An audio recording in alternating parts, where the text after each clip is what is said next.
Hi and welcome. I'm down here in my wormery, and my wormery pretty much consists of this shelf here with all the tubs on it. And the tubs have worms in them. And the worms are all fed kitchen scraps and cardboard paper, paper waste. That's all stuff that they can consume. And what happens in the end is that all of their droppings are known as worm castings or vermicompost. Stuff that's really good to use out in my gardening. And the worms that I have in my sites today are the ones that you see up here in the top left bin. My organizational setup puts my oldest stuff up here, and then I start running across, and then I drop down and come across again and drop down once again and continue across. So that's how you'll normally distinguish my oldest bin, which in this case is this one up here, from my youngest bin, which is this one right here. And in this particular case, my oldest bin and my youngest bin are associated to each other by the fact that I've been moving worms out of this bin right here over the past couple weeks and populating the newest of my bins with those worms. This bin up here, it's made up of a few different types of worms, so I consider it as my mixed worm bin. And I've got some information written down about it over here on this little board. It's a mix of red wigglers, abbreviated here as RW, red wigglers, ENCs. ENC stands for European nightcrawler, and the blue is the Indian blue worm. And the bin is now at the age of 173 days, and it was 35 days ago, after 138 days of composting, that I sort of switched to this mode of migrating. So over the first 138 days, I was just doing the normal routine of putting stuff in there for the worms to eat and to break down. And over the past 5 weeks, I've been migrating the worms out of there. So during the first 3 weeks, I was giving the worms time to make their way over into the section of the bin that was set up to lure them out of the finished compost. And it was 2 weeks ago when I first did the initial haul out of worms, the first haul out of worms. And then a week later, I went back in there and pulled more worms out of there. And now that it's been 14 days since that new bin down there has been in service with 2 introductions of worms added to it, I thought that it was time to give that bin some food. And besides that, I was going to go into this bin and see how many worms have now continued to gather in that feeding area over the past week, since it's been yet another week since I've been allowing for the migration of the worms. So it might be possible that at this point there's no more worms left in the finished compost, in which case this bin will be done. And then I'll be able to take the castings out of that tub and use them in my garden. So we're going to go check in that bin first, see how many worms have gathered, pull them out of there so they could be released into the newest system down there. And then if there's no more worms in that system, maybe today will be the end of it after 173 days. So why don't we begin by bringing that system up onto the bench over here, and we'll see how things are progressing. So now here in the system where I'm trying to migrate the worms out, it's been a number of weeks now since I've been covering this side with only paper, allowing for a lot of the moisture that's in the material to air out and evaporate and dry. And on the other end of the bin, where I've been placing the food to try to lure the worms out of the finished compost, I've been covering with plastic to try to initiate the recirculation of moisture within the system, at least on this edge.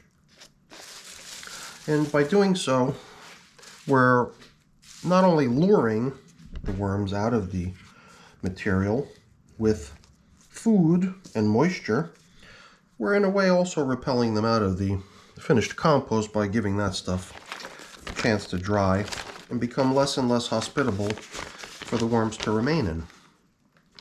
And that generally works pretty well for me. And every time I come in here, I give the system a little bit of an agitation, a little bit of a stir, because the material out here on the surface has had plenty of time to dry, and the stuff that's a little bit lower down might still be hanging on to some of its moisture. So not only am I checking through the material in order to see how the moisture is coming along, I'm also obviously checking to see if there's still worms that need time to exit and make their way out of the finished compost. Or are we nearly done? And, you know, just in case we are nearly done, my idea here was to maybe even just grab any worms that we encounter. Because if there is only a couple remaining worms lingering within this material, then maybe we are done. And I wouldn't really want to continue the process just for the sake of allowing 1 or 2 worms to make their way out of the system. I would want to first sense that there's still a good number of worms that need more time to make their way out.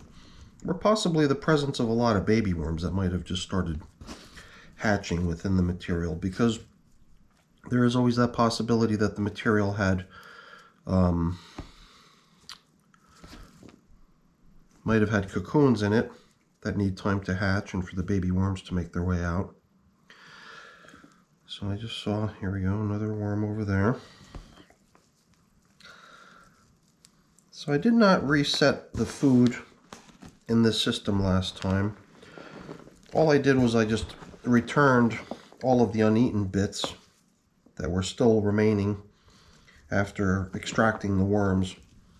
But if this process is going to continue, I probably will reinforce this feeding area with a little bit more food at this point. Not knowing how much is in there, I guess we'll have to inspect it first just to see how things are coming along. The one thing that I've not really done in this system is try to deal with the mites, because mites have been a little bit of a pain in my worm systems lately. To try to combat the mites, I've been applying this neem cake, or the neem seed meal, as a countermeasure to try to get rid of the mites. And I never really felt like this system really had a great number of mites in it, but maybe it's just the lighting is a little different today or something. But I just get this sense that no matter where I look, I can see lots and lots of mites zipping around all over the place. Perhaps in the past I've just not really slowed down enough to give myself a chance to see them. But if you do take a moment to look, there definitely is a good amount of movement. At a very, very tiny level. It's tiny, tiny little mites. They're barely visible if you don't take a moment to look carefully. And it also seems kind of questionable if it's worth the effort to try to combat mites in a pile of castings that are for the most part already devoid of worms and depopulated. If these mites have been making their way over with the worms into the new system, then perhaps the new system would be worth treating with the neem cake or the neem seed meal to try to deal with the mites so that they don't get out of hand over there. But in this stuff, maybe it's somewhat irrelevant at this point. But if I've got that new bin set up that's 2 weeks old now, and if it's got a bunch of these little mites creeping and crawling around in it, then it's normal for them to be, you know, in small numbers to a certain degree, but it's when their numbers really start to explode and you've got huge numbers of them, which is when you start to wonder if it's time to take action against them. I don't know if I've just not taken the time in this material to slow down and look around, but I've definitely observed a few cocoons while I was rummaging through here. And it also appeared to me as if there were some baby worms cruising around here and there, making me wonder if it makes sense to just allow for this system to continue with this migration process a little while longer. Even though it's been at it for 35 days, it's not really a rush as far as I'm concerned. If it takes a long time, it takes a long time, and that's that.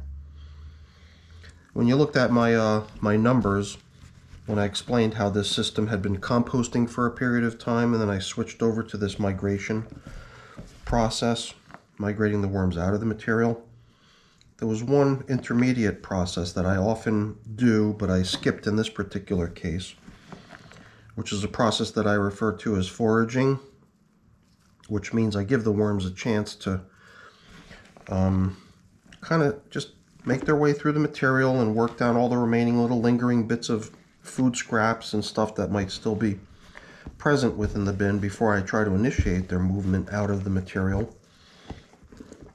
So I don't set up the migration zone for a while. I just allow for some time for the foraging to take place. But in the case of this bin, I skipped over the foraging phase and I went straight from composting to migration.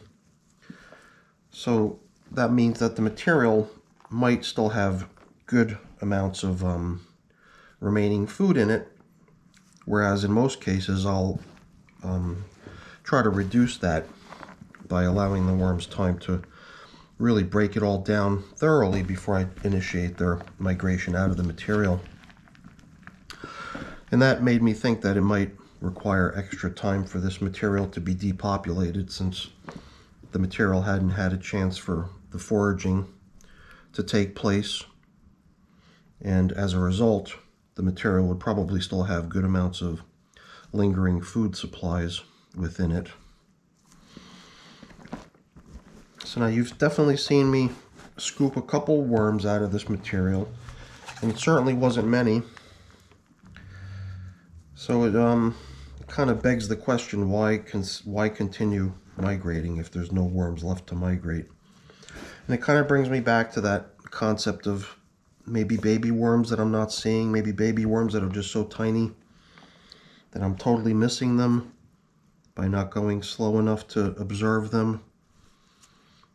And I'm also, once again, just assuming that that's the case because of the few cocoons that I observed here and there. And it's just something that I've been doing in a lot of my systems anyway, which is sort of, rather than just treating this as a tub full of finished worm castings ready to be used for gardening purposes, I sort of switch over to this mode of considering it as sort of a cocoon nursery, allowing time for the cocoons to hatch and the baby worms to emerge, and then permitting a little bit of extra time for those babies to also be gathered together. And whether or not I want to do that, I'm not really 100% sure yet. The option always exists, but there's also no harm in just placing the material out into the garden and allowing the baby worms to emerge from their cocoons out there. And then they'll, they'll do the garden soil good by being out there. So that's always an option too. I've just got to decide which option I want to choose. Do I want to continue the migration? And if so, how much longer? Or do I just want to consider this as a finished batch? And if a few worms remain in it, or if a few cocoons remain in it, or babies remain in it, then not treating that as a problem, just treating that as perfectly fine and almost treating it as a benefit. Maybe it's a good thing. Maybe it's good that the material that's heading out into the garden does have a little bit of worm population to it, and those worms are just going to do the soil good. So I've got to decide. I've got to run upstairs anyway, because I'm going to grab some food with which to feed the other bin that we're going to release these worms into. And whether we're going to continue this process or not, I'm still not sure. If I do, then I would probably need a little bit more food with which to build this up. But I'm kind of leaning towards possibly calling it quits. Maybe just rummaging around a little bit more in here to see if I can scoop out one or two more worms, but not going crazy with it. And then what we'll do is probably just take the rest of this stuff here and haul it over into the new system, along with all the material that they're inhabiting, which at this point looks like it might all be castings for the most part, or at least to a large degree. Like I said, last time I was in here a week ago, I did not refresh the material in here. I just took out what had been there previously after separating the worms from it and plopped it right back in as it was. So it was material that had already been kind of worked and was in progress, which to me seemed like it would be a beneficial thing. So yeah, you know, I'm starting to lean towards the option of considering this as a done deal here. And then what we're really just going to be doing is hauling that entire contents of the feeding area over into the new space. So the worms that I have congregated here will be the last batch to be moved over. And then this will be a done deal. This system will be complete. So yeah, you know what? I'm going to head upstairs because I've got to grab some food anyway. So once we get in that new system, before we release the worms that we pull out of here, we're going to want to plop in some food. Because other than the food that that system was built with, it was not fed yet over the past 2 weeks. And I'm pretty sure that what's in that system is in excess of 1,000 worms. So over 2 weeks, I would imagine that they've probably done away with the majority, if not all, of the food that they'd been provided. So yeah, you know what? I always kind of get into tunnel vision here. I just can't seem to stop rummaging and exploring, and I probably will find a few more worms if I continue. So maybe we'll just do a little bit more before we scoop out the contents of this feeding area. See if we can find 1 or 2 more worms, but I'm going to pull myself away from here so I can grab a tray of food, because we're going to need it momentarily once we move over to the other bin. So it's break time. So now, in addition to the stuff that I bought down from the kitchen, which you could see is a bunch of strawberry tops, a couple coffee filters, as well as the coffee from last night, and veggie scraps. I've also got this piece of paper towel that was covering up the feeding area, which will be as supplemental bedding in addition to these 2 coffee filters. So that's a pretty good size feeding, pretty substantial. Besides that, I'm also going to be including a little bit of this neem cake here. The neem cake, I believe, is probably going to be a good idea in the new system, where we've probably got mites, although I'm not sure if I've been treating them. And another thing that's always good to include in your feedings when you're feeding your worms is a little bit of grit. In my case, I use pulverized eggshell. So I've got this little tray, and hopefully it's big enough to hold the contents of this feeding area. And I think earlier I had hinted at the fact that I might do a little bit more rummaging through the finished castings to see if I can locate maybe another couple handfuls of worms to get them out of the material. You know what? The heck with it. How many are we going to find? 1 or 2? And I guess any of you that are into the whole cocoon nursery idea, I'm just going to scrap that too. I've been doing that in a couple of my other systems, so anyone who's interested in that sort of topic, I've got a couple systems where I'm doing that already. But I think I'm not going to bother with that here. I think any cocoons that might still be in that material are just going to be left in there, and they're going to be left to the benefit of the outdoor soil that I end up using the castings in.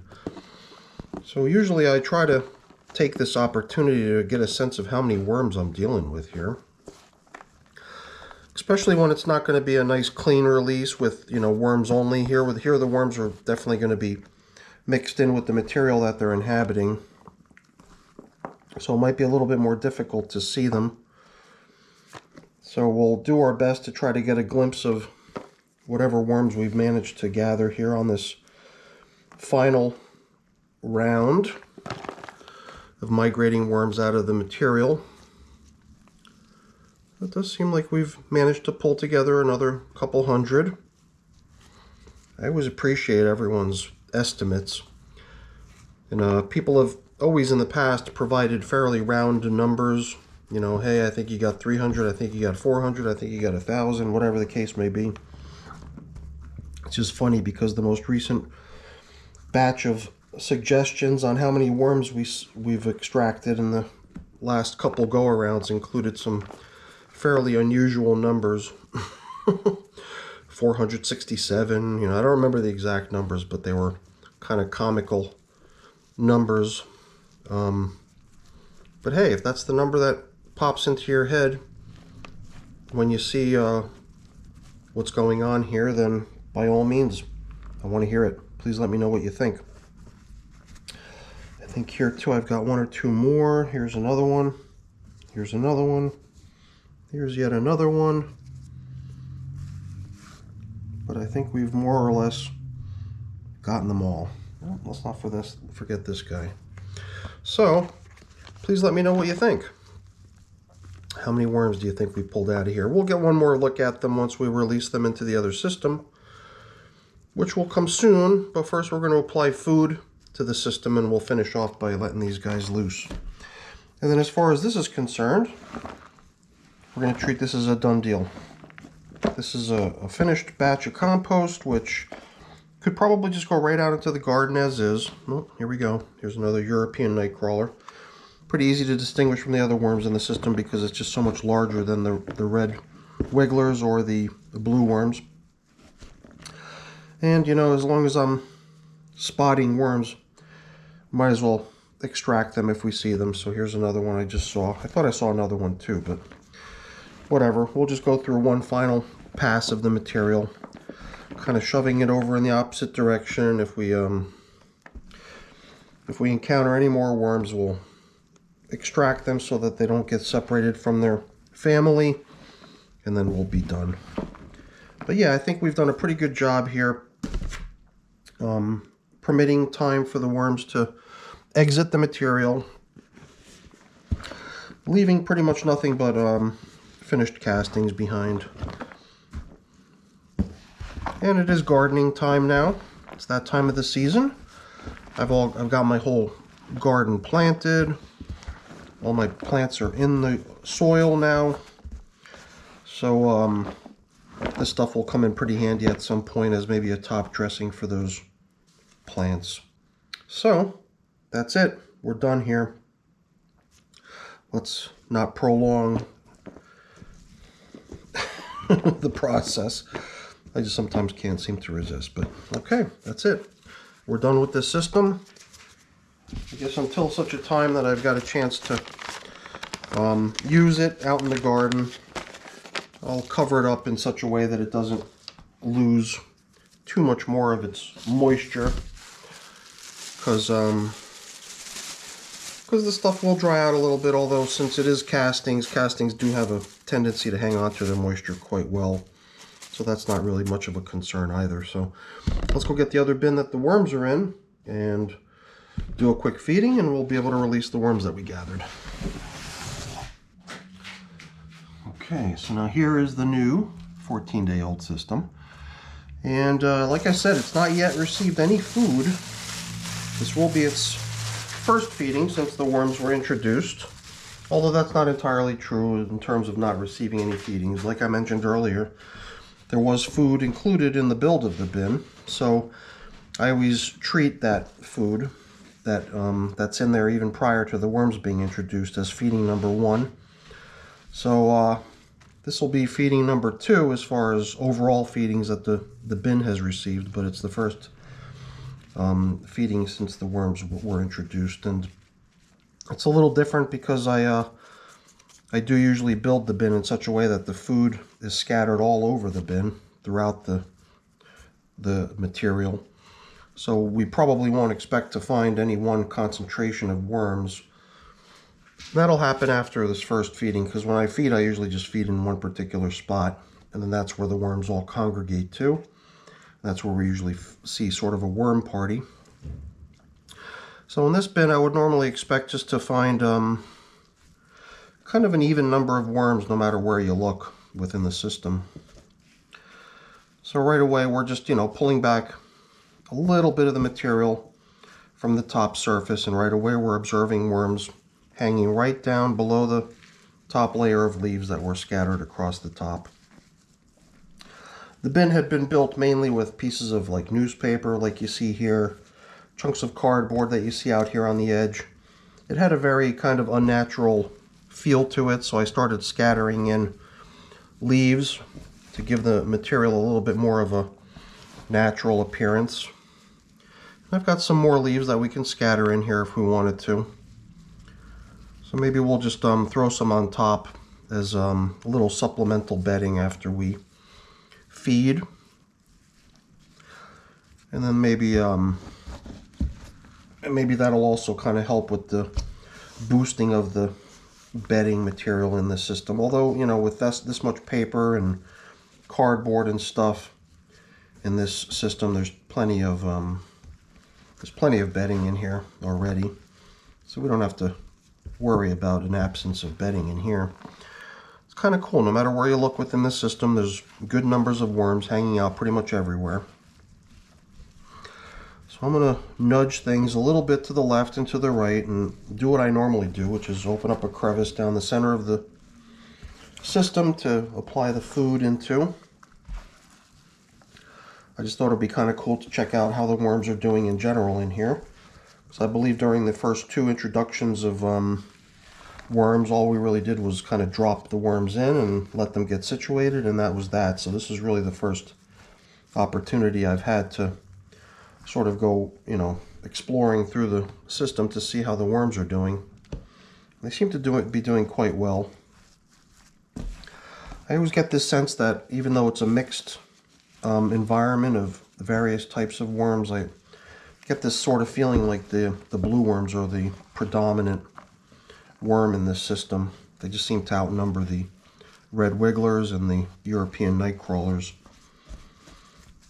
And they're the ones that you can see being really fast. When you see worms that just seem to get up and go, those are the blue worms. The red wigglers have a similar appearance. They're the smaller ones, but maybe not quite as quick on the move. This system is just so, I don't know, how do I explain it? Not a lot of stuff in here. So it just makes me feel like I wish I had, you know, a greater amount of depth. Because once we put that food in here, I feel like I want something with which I can cover it up, you know? And, you know, what else do we have over here? There is this piece of top covering. Maybe I can just swap it out with a fresh piece of top covering newspaper, but we use this as sort of bedding. I don't know. Maybe it's all this material here that the worms are coming with also that can also be used as sort of a cover material, because it should be pretty devoid of food at this point. It's probably mostly bedding at this point, because I don't like to have a lot of food sort of sticking out the top. I get a little worried that I'm going to start attracting pests and stuff into the system if I leave all kinds of sweet fruits and food items exposed to the air, and then, you know, bugs are just going to start moving in to take advantage of that. So I always want to try to cover up as best I can, but in a new system like this with so little material to cover up with, I feel like I'm struggling a little bit with how I'm going to accomplish that. So the way I'm going to do that, I believe, is to drop in what's probably the type of stuff that's going to have a tendency to attract insects, such as the fruits. It's like a piece of banana peel, maybe. Obviously, all these little strawberry chunks. A piece of lettuce might not have that tendency as much as the fruits. So either way, I'm going to try to keep all the really savory stuff inboard for the most part. The lettuce being on the outside, maybe not as likely to attract a bunch of insects. But I always get this feeling like the coffee has this ability to mask the scent of food. So I'm going to begin by trying to cover up with the coffee to try to mask the odor of the fruits from any curious insects that might be passing by. And we're also going to start introducing this neem cake. Even though I don't see mites really, I mean, not to say I don't see them, but I don't see them in the types of numbers that I saw over in the finished compost. So it's kind of fortunate that they don't seem to be in such great numbers here. And then all this stuff was intended just to be extra bedding, but it's also going to sort of double as sort of an odor barrier to keep the the yummy foods that are right beneath it masked from any sort of critters that might want to come take advantage of it. The food is for the worms, not for the bugs. All right, so let's see. We've got this piece of paper, but this is just going to be used to cover up at the end, as well as the plastic. And I guess a little bit more of this neem cake to go in. I guess at this point more of as a preventative measure, just in case mites do decide they want to try exploding their population in here. Hopefully this stuff will help prevent that. And at this point we could probably just go ahead and release the worms that we bought over here. I usually like to release the worms onto a material that they can burrow directly into.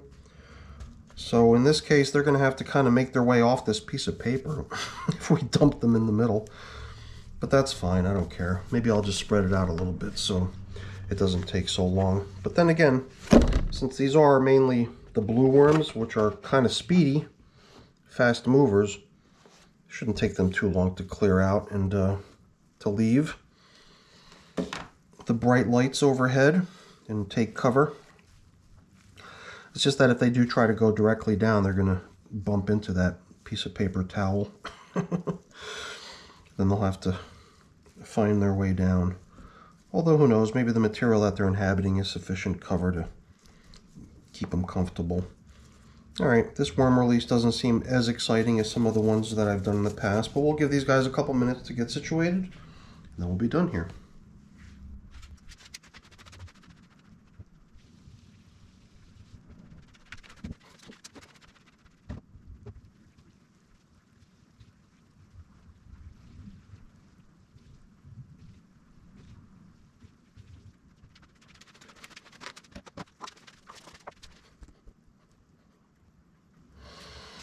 Well, as I normally do when I allow the worms a little bit of time to retreat down into the material, is that I run over to the sink and I clean up some of the trays that I was using to bring food down in or to transport worms in. So I've already taken care of those things, and it only took a couple minutes. So I was kind of surprised to see that all the worms had already burrowed down into the material out of view. And I guess, like I said, it's not that surprising, right? Because these are some pretty fast-moving worms. And I'm just wondering if maybe one other little thing we could do here before we cover everything up is to introduce a little bit of kind of natural material, a little bit of leafy material, almost as like a cosmetic cover. Because I think we've given them a good amount of bedding with those 2 coffee filters, with that paper towel, and all the other bedding materials that came over with the worms from their old environment. So, you know, bedding is in, vast supply here in this fairly new bin, between the stuff that the bin was built with and the stuff that we just introduced. So so the leaves are maybe more of just a cosmetic sort of enhancement as far as bedding is concerned. But you can never go wrong with too much bedding, right? That's what they say when it comes to worms and their worm bins. So I might, at some point soon, upgrade this piece of plastic covering to be maybe just a sheet of bubble wrap rather than a piece of plastic that covers as thoroughly as this one does. Because I like the idea of the moisture recirculating within the system. By being as nice and thoroughly as covered as this is. But it's not absolutely necessary. A lot of times you also benefit a lot from a little bit of extra moisture that is permitted to circulate down within the bin. And then you get some kind of condensation type collection of moisture happening in certain places, but also airflow happening in other places. So I think I've got some bubble wrap. At some point I might upgrade this one to a piece of bubble wrap, but for now I think we're okay with this piece of plastic covering things up. So, all right, there we go. It's one less system in my arsenal as far as active worm bins go, and a little bit more finished castings that I could use out in my garden. So that's pretty cool too. All right, everyone, that's it for today's video. Hopefully you enjoyed it. If you did, please remember to leave me a thumbs up. That's always really appreciated. And if you haven't done so already, please also consider subscribing to the channel too. That's really appreciated as well. All right, everyone, take care. Bye now.